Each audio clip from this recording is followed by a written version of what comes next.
به هیڅ ګناه ته نږدې نشي ستا نفس به هیڅکله دې ته مایله نشي چې ته د شیطان ومنې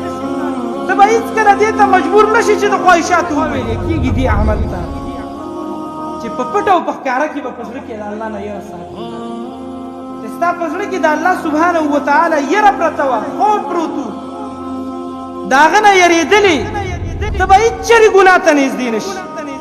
ستا نفس به هیڅکله دې ته مایله نشي چې ته د شیطان ومنې ته به هیڅکله دې ته مجبور نشي چې د خواهشاتو ومنې ته به هیڅکله دې ته غاړه کېنږدې چې هغه الله خفه کړي ځکه چې سړی د چا نه یېرېږي د هغه عظمت د هغه په زړه کې پروت وي نو که تا ګناه کوله پوه شه چې ستا عظمت ستا په زړه کې د الله سبحانه وتعالی عظمت وي که ستا په زړه کې د الله سبحانه وتعالی عظمت پروت وي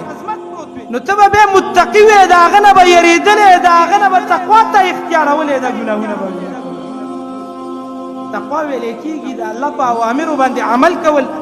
او د منهیاتو نه ځان ساتل الله چې کوم اوامر را لېږلي دي کوم حکمونه یې موږ او تاسو ته را لېږلي هغه پوره منل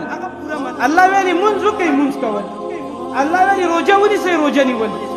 الله ویلي زکات ورکئ زکات کول الله ویلي حج وکئ حج کول الله ویلي ګناهونه مه کوئ ګناهونه نه کول غیبت مه کوئ نه کول دروغ مه وایئ نه ویل بهتان مه تړئ نه تړل دې ته تقوا ویلی کېږي چې دا په چا کېږي د دې د وجې نه چې کله تقوا په سړي کې داخله شي الله سبحانه وتعالی به جنت ورکړي قرآن کې الله فرمایي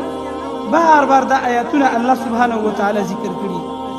اعدت للمتقین دا جنت ما تیار کړی د متقیانو لپاره دی د جنت د تیارېدو مقصد متقیان داخلول دي په چا کې چې تقوا راغله ان المتقین فی جنات وعیون متقیان به په جنتونو کې او په چشمو کې به په جنت کې چې کومې چشمې بهیږي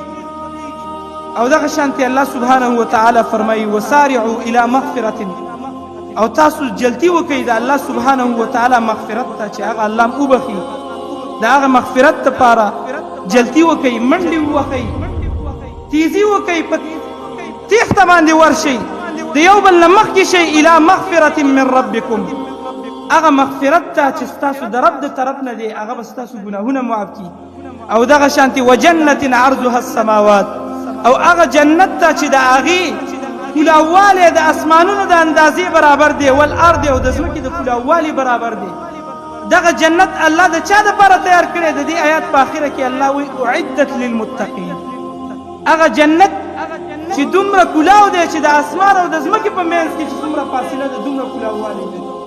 بلکې د دې نه ډېر کلاو دی د چا دپاره تیار دی اعدت للمتقین د متقیانو دپاره تیار دی په چا کې چې تقوی